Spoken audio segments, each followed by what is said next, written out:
Hello ladies and gentlemen, my name is Phil and welcome to Expo Aviation.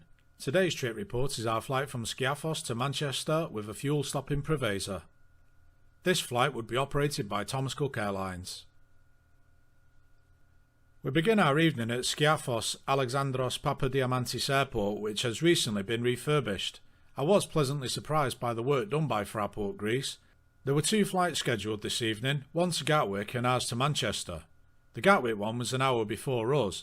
There was also a very late running flight to Tel Aviv, so we almost had the terminal to ourselves. Our aircraft was running late, which is usually the case towards the end of the day where tight turnarounds affect busy schedules. That said, we were told it was because the aircraft was late getting into Manchester. This was incorrect. The aircraft had actually arrived there over 20 minutes ahead of schedule. Our aircraft today was G-TCVD, one of the four in the affectionately nicknamed Monarch Cook liveries. It was formerly GZBAO of Monarch Airlines, and like its three sisters had been snapped up by Thomas Cook and was yet to have the full repaint, so was sporting a hybrid livery, which actually looks pretty good. Manufactured in 2014, she was delivered to Monarch and operated for the airline until their very unfortunate demise in October 2017. While the aircraft may have been wearing a hybrid Monarch livery on the outside, the inside was pretty much the same as a standard Thomas Cook aircraft. The only noticeable difference was that the original Monarch seats were still fitted, though now had been reupholstered. The legroom is okay, though this is due to a considerable reduction in the size of the seat pocket. It took some effort just to squeeze a book in there. The seat area was tidy enough, though my window had two perfectly placed chunky scratches. Not a cleanliness issue, but a pain when you're trying to film.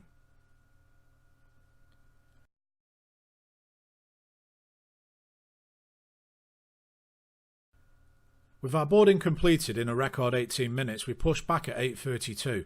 We backtracked along the runway to the Xanamos beach end and would depart just over 40 minutes behind schedule.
Ladies and gentlemen, please remain seated with your seatbelts securely fastened until the captain switches off the fasten seatbelt sign.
Our departure included overflying the adjacent island of Skiathos before passing off to the north of Skiathos, giving us one last look at what a lot of us boomerangers call paradise.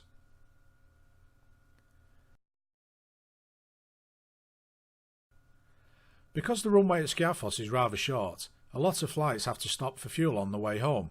This involves a number of factors such as the passenger and cargo load, wind direction, air temperature, destination, and even the aircraft type.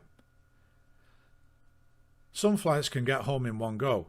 Manchester-bound A321s, however, do tend to need a top-up. Some airlines go via Thessaloniki. Thomas Cook tends to go via either Kavala or Corfu. Usually, Wednesdays and Fridays Thomas Cook flights go via Kavala, and Sunday goes via Corfu. It's not a certainty though, as on my last fleet trips they have skipped Kavala and gone direct due to a light enough load. Tonight though, we would need fuel, but we'll be going to Preveza instead. The flight over to Preveza was scheduled to take around 25 minutes. As it was a short flight, no cabin service would take place. However, cups of water were freely available in the galleys for anyone who needed a quick drink. As we were running late, the sun was already setting as we were crossing the spine of Greece. Fortunately, I had enough light left to get a decent video of our landing. Our approach was pretty standard, right up to the point where we pitched up with the engines roaring to life and we went around.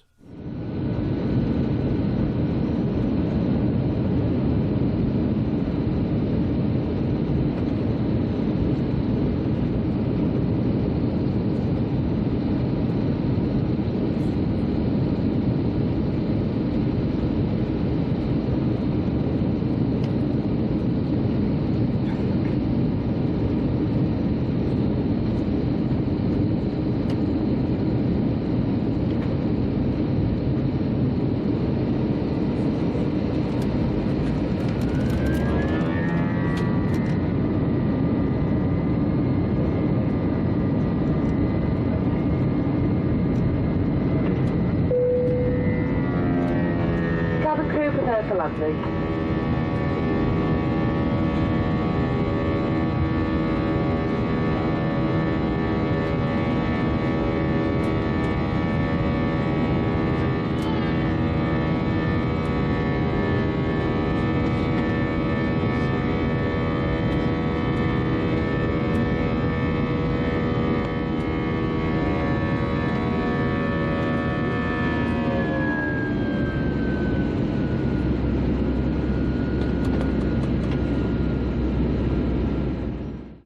We circled round and gave those on the right hand side a good look of the local scenery and landed at 9:20.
Once on the ground, we had to wait a while to get across the runway due to the traffic.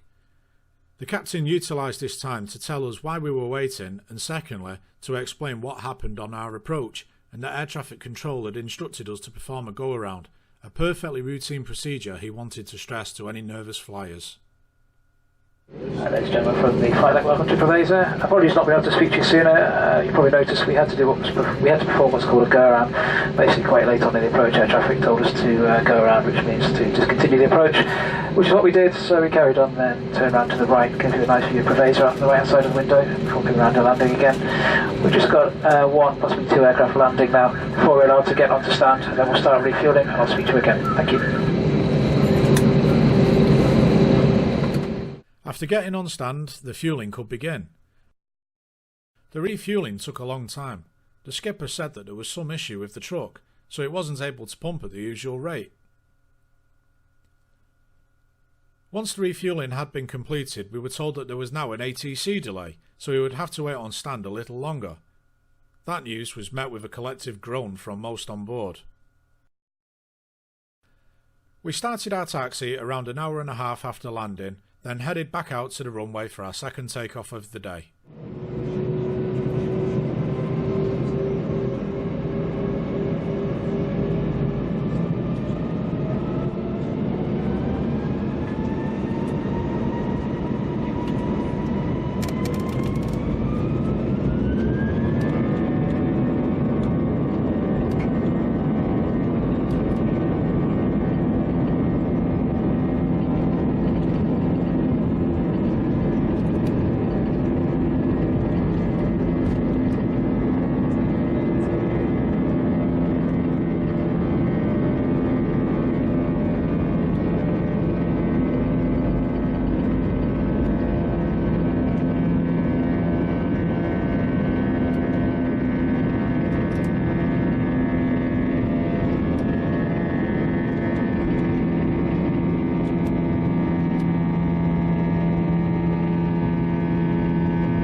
Once in the air, cabin service could begin.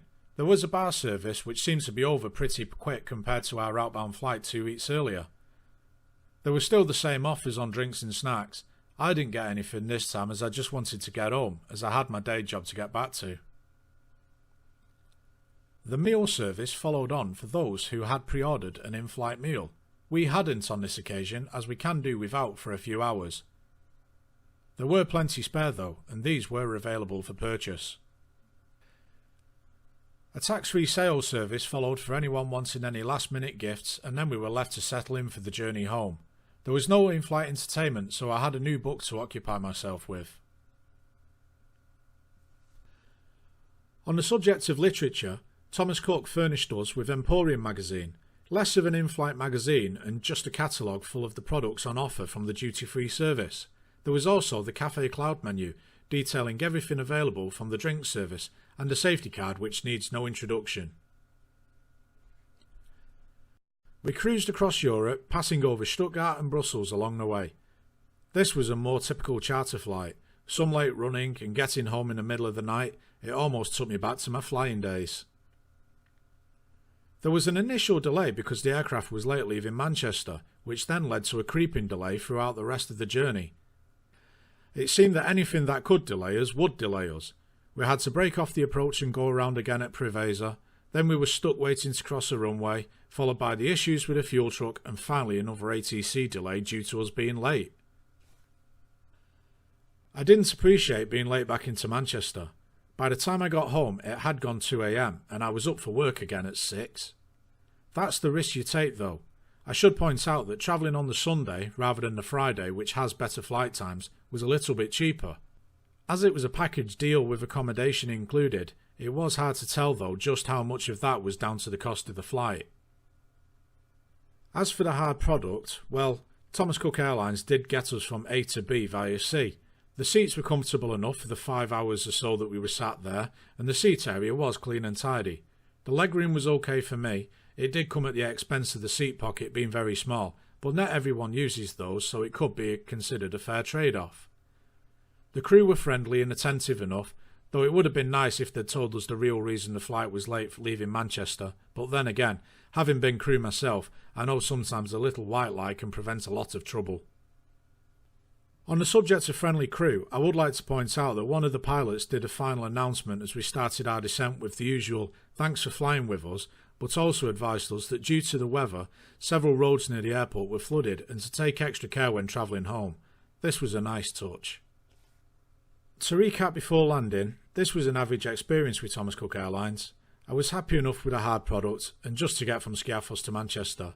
I've almost always used Thomas Cook for my flights to and from Skiathos, and would gladly do so again. We descended over the Peak District National Park before turning left over Stockport and coming in for landing on runway 23 right.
Welcome to Manchester, ladies and gentlemen, where the local time is now just approaching 10 minutes to midnight and the outside temperature is 14 degrees. Once on the ground, we had a very long taxi to the furthest possible remote stand from Terminal 1, so we were required to get the bus for the final leg of our journey. We parked up over an hour late at 5 to midnight and were welcomed by the traditional Manchester weather. It was bouncing down.